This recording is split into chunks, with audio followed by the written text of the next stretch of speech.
Bienvenue au Coin du Geek, 3e épisode sur la récupération. Là, comme Charles l'a expliqué dans les 2 premiers épisodes, on a établi la base de votre récupération. Si vous avez nailé ça, si vous êtes rendu confortable avec ce qu'on vient de parler déjà, que ce soit la nutrition, le sommeil, voici les prochaines choses que vous pouvez faire pour améliorer votre récupération. Fait que sans plus attendre, je vous laisse avec cette conversation-là. Bon podcast.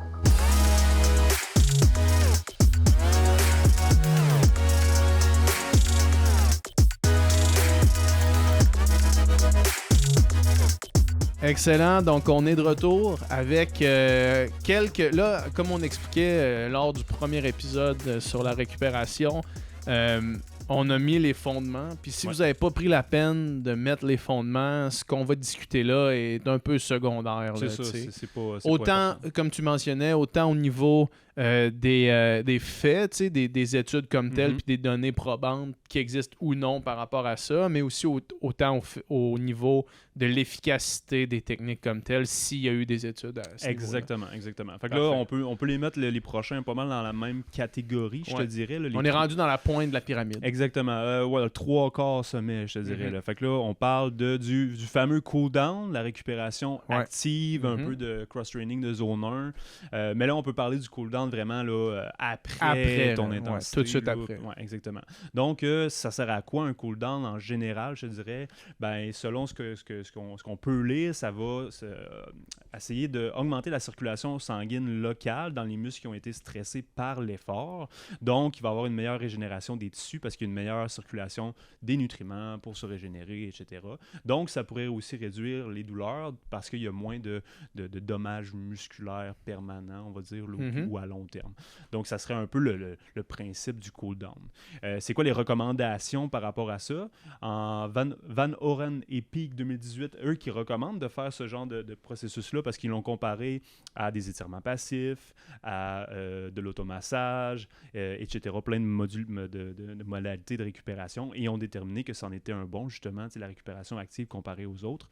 Et ils recommandent justement d'avoir une intensité qui est très basse, en fait, et sans développement de fatigue additionnelle. Fait que si tu fais ton cool-down en zone 3, on le sait intuitivement que c'est pas bon, mais quand même... Mais là, on le sait pour vrai. C'est pas optimal, mettons. Donc, éviter l'eau à haute intensité et éviter, idéalement, les stress mécaniques élevés.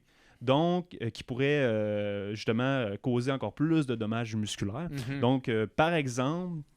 Théoriquement, la course à pied, ce ne serait pas la meilleure chose à faire. De cool-down. Bon. Moi, c'est une des premières affaires que j'ai réalisées quand j'ai commencé à courir. T'sais, en natation, le cool-down, c'est super easy. Là, tu te mets sur le dos, puis là, tu te promènes dans l'eau, that's it, puis aucun choc. Mais à course, quand, mettons, tu viens de faire un gros training d'intervalle sur la piste, puis là, tu essaies de faire ton cool-down, mais tu dis, OK, il faut encore que je jogge dans le fond. Ça marche pas. Je vais marcher à la place. Exactement. Oui, ben c'est ça. Ça peut être de la marche. Idéalement, là, une des autres recommandations, c'est que l'activité choisie soit préférée ou choisie par l'athlète lui-même, par ses préférences. Donc, si toi, c'est la course à pied, ben c'est mieux que rien. Idéalement, ça pourrait être le vélo. Tu prends le vélo. Sans impact, très, très basse intensité, juste faire circuler justement le sang, etc. Et un bon cool-down serait idéalement de 10 à 15 minutes. Ils recommandent, eux, moins de 30 minutes, mais idéalement, on va dire un 10 à 15 minutes de cool-down pour favoriser cette régénération-là et cette circulation-là et potentiellement être moins courbaturé, moins de dommages musculaires. Puis c'est assez... ça vaut la peine de le mettre ton 10-15 minutes à la fin de ton training. Des fois, le monde, ils sont serrés dans leur horaire, fait qu'ils skippent le cool-down. C'est pas nécessairement la meilleure chose. Moi, j'aime beaucoup ça, faire des doubles. Je sais pas si t'en fais des fois, là, mais mettons, j'ai mon intensité le matin, puis le soir, ça se peut que j'aille faire un 3-4 km, très basse intensité. J'ai commencé pour faire circuler justement, faire circuler le sang, délier mes jambes un petit peu. Ça peut être sur le vélo aussi, un petit peu de mouliner sur le vélo plus tard. C'est important après, mais ça peut être bénéfique aussi de le faire plus tard, justement, pour faire circuler, là, comme on a dit. C'est intéressant. Dans la même catégorie, il y a les fameux vêtements de compression. Les chaussettes de compression qui ont l'audace de dire qu'ils font beaucoup de choses, mais en parlons-en. C'est ça. Donc, les chaussettes qui créeraient une compression artificielle autour... Là, tu dis les chaussettes, mais Mais tu sais, des fois, il y en a qui ont des les jambes au complet, puis il y en a là, d'autres qui ont des avant-bras de ouais, compression. exactement. puis, Ouais. On va parler des chaussettes parce que c'est ça qui a été le plus des bas. C'est ça qui a été le plus étudié, je te dirais. Donc, ça créerait une compression artificielle autour de la peau qui aplatirait les veines superficielles et qui bénéficierait ainsi de l'effet de pompe lors de la contraction des muscles afin d'accélérer le retour veineux. Bon, les études... c'est dur à quantifier comme phénomène, je te dirais. Donc, j'ai sorti une étude de Weekly et collaborateurs 2021, une méta-analyse encore, 183 articles qui ont été analysés pour voir les effets justement des parts des vêtements. Eux, ils parlent des vêtements au complet, de compression, je te dirais. Et on remarque que justement, pendant la performance, il n'y a aucune influence claire. C'est pas prouvé que pendant la performance, ça a un impact sur peu importe ce que tu veux produire comme effort. Par exemple, il y aurait non plus, excuse-moi, aucun impact pendant l'effort sur la perception de l'effort. Donc, la personne portant des vêtements ou pas va ressentir la même perception d'effort, 7 sur 10 de son intensité. Par contre, après, là, c'est là que ça devient intéressant. On a noté une diminution de l'intensité des courbatures musculaires, donc réduite avec ces 183 études-là. C'est ce qui est ressorti, je te dirais, au niveau statistique. Donc, diminution de l'intensité des courbatures avec port des vêtements de compression et de la douleur générale post-exercice qui serait aussi réduite versus les gens qui n'en porteraient pas. Ouais. Donc, c'est vraiment c'est plus le perçu. C'est la perception. Le perçu. Mais en même temps, si c'est 180, je sais pas quoi, études qui ont été répertoriées, puis que là, c'est ça la tendance de la perception, c'est que peu importe si ce soit placebo ou non, l'effet placebo est aussi fort que l'effet vrai. Puis il y a plein d'études qui prouvent ça, donc c'est quand même assez intéressant. Fait que, tu sais, honnêtement, bon, c'est pas la chose que moi je préfère faire, mais quand même, ça pourrait avoir un petit impact. Puis encore une fois, comme tu disais tantôt, les courbatures, c'est pas la fin du monde. Tu sais. Non, c'est ça, exactement. Qu'elles soient courbaturées ou les courbatures, par contre, si t'es pour recommencer le lendemain, c'est peut-être là que ça devient intéressant. C'est ça, exactement. Ça devient intéressant. Mais ce qui est prouvé et ce qui est intéressant, dans une étude 2018 que j'ai sortie de Brauch et collaborateurs, eux qui étudiaient pour les vols d'avion, les bas de compression justement, et là ils avaient observé un phénomène qui était très intéressant au niveau des vols d'avion. Donc on avait une meilleure saturation en oxygène, c'était surtout au niveau des mollets qu'on regardait, augmentation de la vigilance et diminution de la fatigue et des courbatures musculaires après un long vol, une amélioration de la pression artérielle systolique et une diminution du gonflement des mollets. Et quand on les testait sur la hauteur des sauts, une vitesse et une puissance atteinte lors d'entraînement en saut de contre-mouvement qu'on appelle, donc des squats sautés, que tu as une petite phase excentrique accélérative, il y avait des résultats meilleurs que ceux qui ne l'avaient pas mis. Donc ça, c'est intéressant quand vous avez des vols de long courrier qu'on appelle, mettre des bas de compression, ça aura un bon impact sur ta récupération puis ta performance. C'est un événement qui s'en vient, justement. Ouais, c'est intéressant parce qu'on avait, du moins quand je nageais, on faisait souvent des vols. On allait dans l'Ouest, on allait en camp d'entraînement, puis t'arrivais, puis ça te prenait 2-3 jours revenir de ton vol. Tu sais, exactement. Puis ensuite, on parle des étirements passifs plus tard dans ta journée, mettons le soir comme récupération. Est-ce que tu penses que ça a un gros effet, toi, ou pas vraiment? Moi, j'ai l'impression que non. Ça n'a pas vraiment beaucoup d'effet. En fait, il y a certaines études par questionnaire qui vont noter une amélioration des courbatures musculaires le lendemain chez certains participants, chez certains athlètes. Mais la grande tendance, c'est comparé à rien faire pantoute. Les deux s'équivalent pas mal. Donc, tu n'aurais pas vraiment d'impact sur ta performance et sur la perception des courbatures et d'autres choses avec les étirements. Donc, moi, j'en fais personnellement. Je trouve que ça me fait relaxer. Ça me met dans un état qu'on parlait de sommeil tantôt. Ça me met dans un état de relaxation pré-sommeil qui me fait du bien. J'en ai moins fait ces derniers temps, mais d'habitude, j'en fais quand même pas mal. Puis, ça me fait dormir mieux. Donc, moi, je l'ai inclus dans ma routine. Comme je te dis, il n'y a pas vraiment d'évidence là-dessus, mais si ça m'amène dans un état, ça m'amène dans un état de sommeil, on va dire, relaxation qui me favorise un meilleur sommeil. Donc, ça participe à ta récupération. C'est ça peut être un bon processus. Moi, c'est ma pratique personnelle, ça ne veut pas dire de faire ça. Et parlant des étirements, un petit peu plus prouvé, celui-là, c'est les automassages avec rouleau. Et oui, bon ben, on a beaucoup d'études qui commencent à sortir. Là, quand j'ai commencé à en parler, il n'y en avait pas ben je te dirais en 2016-2017. Là, ça commence à sortir pas mal. Et là, on a justement c'est pas une méta-analyse, mais c'est une étude singulière, celle-là, de BEM 2017, qui observe les effets démontrés suivants. Donc, une réduction de l'intensité des courbatures perçues chez les gens qui font de l'automassage. On appelle ça du relâchement myofacial dans le terme scientifique.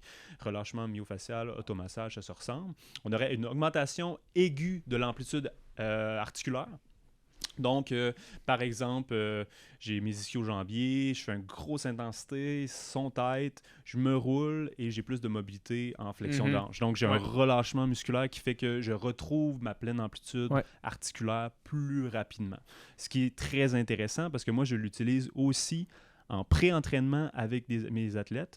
Et ça a été prouvé aussi que ça n'avait pas d'impact sur la performance directement, comparé à certaines croyances qu'on a que les étirements statiques, ça pourrait influencer justement ta performance. Mais de le faire pré-entraînement, si ça donne une meilleure amplitude d'une place, ça te donne une meilleure amplitude articulaire, puis ça n'a aucun impact sur ta performance en plus. Donc, avant-après, ça pourrait être très, très bien par rapport à ça.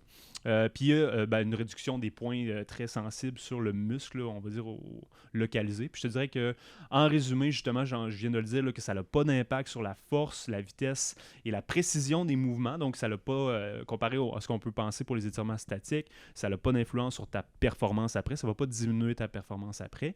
Ça améliore aussi ta résistance à la douleur, qui est un facteur très important en performance sportive. Donc, avec des jauges de enroulé, force... ça fait mal, fait que là, tu passes par-dessus ça. Après, tu as moins mal. C'est une étude intéressante que j'avais lue puis que j'ai résumé dans un de mes cours, mais dans le fond, c'est avec une jauge de force, on met de la pression sur un muscle et là, on met, je sais pas, on va mettre, je dis n'importe quoi, là, 1000 newtons, ce qui est quand même beaucoup, mais 1000 newtons sur un muscle. Et perception de la tension à 8 sur 10, c'est infernal, je suis pas capable de tolérer ça. Roule ton quad, remets la même pression, 3 sur 10, avec la même pression. Donc, tu as vraiment un effet au niveau nerveux qui diminue la perception de douleur. Puis quand tu fais un entraînement en très longue distance ou quelque chose de bien lactique qui fait mal, ben ça peut être quelque chose d'intéressant d'avoir justement cette capacité à tolérer la douleur ou avoir une perception de douleur qui va être un peu... Mais tu le sens même quand, mettons, tu te roules, tu sais qu'au début, c'est vraiment tête, puis là, après ça, tu continues, puis là, la douleur devient de moins en moins pire, puis là, tu es capable de peser plus fort. Exactement. Fait que tu as certains effets de relâchement musculaire, certainement, mais tu as un effet aussi de saturation nerveuse que, à un moment donné, je te donne une bine sur l'épaule pendant une demi-heure de temps. Pas moins mal. À la fin, tu la sentiras pas parce que j'ai saturé un peu tes récepteurs là. Fait que c'est un peu le principe de l'automassage qui est intéressant. Et ça aurait aussi un effet global sur tout ton corps. Fait que même si tu roules juste tes ischio-jambiers, tu auras une meilleure mobilité à l'épaule. Ah ouais, hein? Parce que c'est des chaînes myofaciales qu'on appelle. C'est un peu des tissus là, qui sont interreliés partout dans ton corps. Donc, de te rouler un segment, ça va améliorer. Par exemple, je me roule l'ischio, ça va quand même améliorer mon mollet, puis mon arche, puis ça va améliorer mon épaule. Ça a un effet un peu systémique sur ton corps.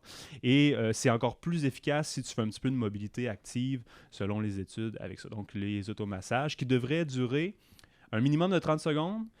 Jusqu'à 60 secondes, c'est pas mal dans l'optimal.